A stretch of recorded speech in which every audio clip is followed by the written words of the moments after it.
الحمد لله الكريم ذي المنن على اشتغالي بفروض وسنن الحمد لله الكريم ذي المنن على اشتغالي بفروض وسنن شكرت muy Touba wa xurmatuha Touba ak war ma jim amee ngir defee ndigal li suñ boroom wax ci alxuraan ni wa man yu'azzim xurumatillahi fa huwa xayrun la mu ne képp ku warmaa lu yàlla warmaa de kooku loolu mu def dina ci amee tiyaaba te moo gën ci moom. Touba nag dëkk la boo xam ne sëriñ bu mag bi radiyallahu anhu mi ngi ko sos ci atum 1888 li taxoon sëriñ bi sos ko nag mooy yar nit ñi ak jàngal leen ak ñu dund gu tegee ci jàngaleem lislaam ni mu bëggoon dëkk bi mel ko nag moom sëriñ bi ci boppam waxal na ko boppam ci ay bayitam yu wuute bokk na ci li mu wax ni wajaxal binaa ilmin wa amalin bi sunnati wa xilmi mu ne yàlla nga def sama dëkk bi mu nekk dëkkub xam-xam nekk dëkkub jëfe sunna yonente bi sallallahu alayhi wa sallam waaye mu nekk dëkk boo xam ne dañ fay dund gu tee dund gu lewet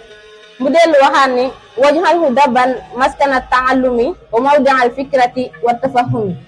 mu ne yàlla nga def sama dëkk bi mu nekk dëkkub xam-xam nekk dëkkub jëfee sunna si yonent bi sallallahu alayhi wa sallam nekk dëkk boo xamante ne yaa nga def sama dëkk bi mu nekk dëkkub xam-xam nekk foo xamante ne dañ fay xalaatee waaye dafa amee ak dégg-dégg mu dellu waxaan ni wajaxalhu dabban maskana tibaahi li sunnatin la maskana ibtidaahi mu ne yàlla nga def sama dëkk bi mu nekk dëkk boo xam ne dañ fi toppee sunna si yonent bi sallallahu alayhi wa sallam waaye bu mu nekk dëkk boo xam ne dañ fay toppee bidaa mu waxaan ni wa maskan li jaxal maskanal xufraana wa rusdi wal xifaani wa ridwaan mu ne yàlla nga def sama dëkk bii mu nekk bërëb boo xam ne dañ fay amee njéggalu suñu borom ak njub ak xam yàlla subhaanahu wa taala waaye mu nekk bërëb boo xam ne dañ fiy sàkkoo ngërëm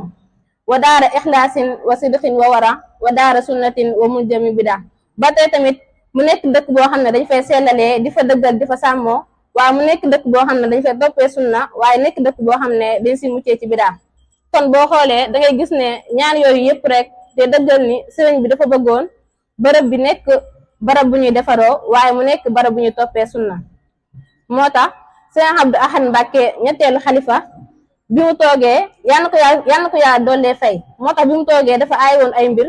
bokk na sa jëfandikoo li ñuy wax am njollu ak tux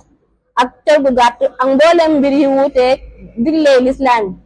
loolu di wane rek dëkk bi dëkkub lislaam la muy dëkk bu yàlla barkeel lépp nag moo ngi bàyyikoo si nangu ñaanu sëriñ bi ndax sëriñ bi si boppam ne woon na wa adda xujaal adda risqin wa amaan wa rahmatin wa saatin kulla awaan ndigal loolu nag sëriñ Abdou Ahad Mbàkke joxe woon ñu ñëwaat si ginnaawam ñëpp rek dañ ko yeesalaat ba si sëriñ Muntaxa Mbàkke mi nga xam ne moo fi nekk sëriñ bi ko yàlla na ko fi yàlla doole yàggal tu gudd aw fanam kon li jaadu te war mooy képp ku nekk si dëkk bi mu sàmmonteeg teggin ñi dëkk bi bëgg watandiku lépp luy nduru ak ñaak teggin ak def li wuuteeg bëgg-bëggu sëriñ bi ndax sëriñ bi si boppam neewoon na Touba xarasaxallaahu Touba yàlla aar na ko ba noppi te lu yàlla aar nag kenn mootu koo taxal waaye ku bëgg a aaru faaw